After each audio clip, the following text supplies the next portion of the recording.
Hi guys, today I'm going to show you how to analyze determinate beams in MDsolids. MDsolids is a free piece of software that can do all of the heavy lifting for you when you're doing mechanics or statics problems.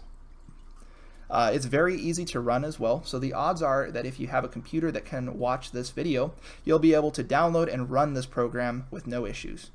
Let's get started by clicking on the Determinate Beams module. So this is the main menu for this module. Basically, you're going to want to select a beam type that best matches the beam you have. So if you have a cantilever beam, which is a beam that's affixed to the wall on one end, you're going to want to choose one of these two options on the left. Today, I'm going to use the first option, which is just a simply supported beam. Alright, so once we click on that, you'll see some new prompts pop up. These will tell you to set the total length and the locations of your supports. For this beam, I'm going to make the beam 10 meters long, and I'm going to set the left support at 2 meters from the left moving right. The right support will be at 10 meters, or the very right end of the beam. Then I'm going to hit enter. Alright, so you'll see that this beam diagram pops up, and this will basically be a visual representation of what our beam looks like as we continue to add stuff. So let's start by adding a point load. I'm just going to click on one of these two single arrows here. I want my load to point down, so let's click on concentrated load down. So I'm going to set the load location, and I'm going to enter the magnitude as 10 kilonewtons. There you go. And as soon as we do that, you'll notice two new graphs pop up underneath our beam diagram. This one here is the shear diagram, and this is the moment diagram. We'll talk about those in a moment, but for now, let's just go ahead and add more loads. Now it's time, I think, for us to add a moment to our beam. Let's go down to these moment buttons here. I'm going to click on concentrated moment counterclockwise because that's what I want to use.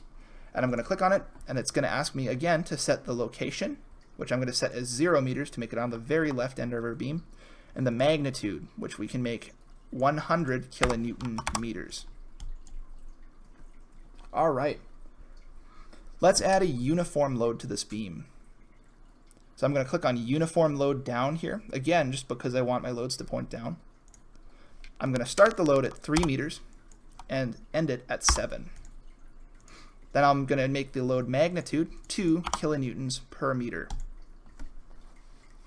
All right, so now our beam's looking pretty good, but there's one problem. It doesn't appear to have any weight. Fortunately, we can simulate the weight on a beam in MDsolids just by adding a uniform load across the entire beam. So to do that, I'm just going to click on uniform load down again.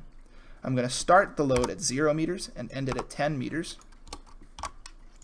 And I'm going to make the magnitude something reasonable, let's say 1 kilonewton per meter. Okay, so now that we've got all that done, all we need to do is read the data off our graphs. So this top graph here is the shear graph. It'll tell you how much shear force you have in your beam at any location along the beam. It'll also be, or from that, you can also tell the reactions at each of the supports. So for example, at this left support here, I can see that the shear goes from -2 all the way up to 28 kilonewtons. So I know that the shear force is 28 minus -2, or 30 kilonewtons. And then we can do the same for the right. You see that the shear goes from 0 to 2 for a total force on that support of 2 kilonewtons. Then below that, we have the moment diagram, and that basically just tells us the bending moment at any point along the beam. So for example, we can see it starts at -100 where I added that load, decreases slightly, and then decreases slightly and then goes back up to 0 as you move along the beam. Alright, well that's about all I have for you today. Some of these problems can get really nasty, so having a piece of software that can just do everything for you in a few simple steps is definitely very useful. I hope that these tricks come in useful to you later in your career, and thank you for watching. Have a great day.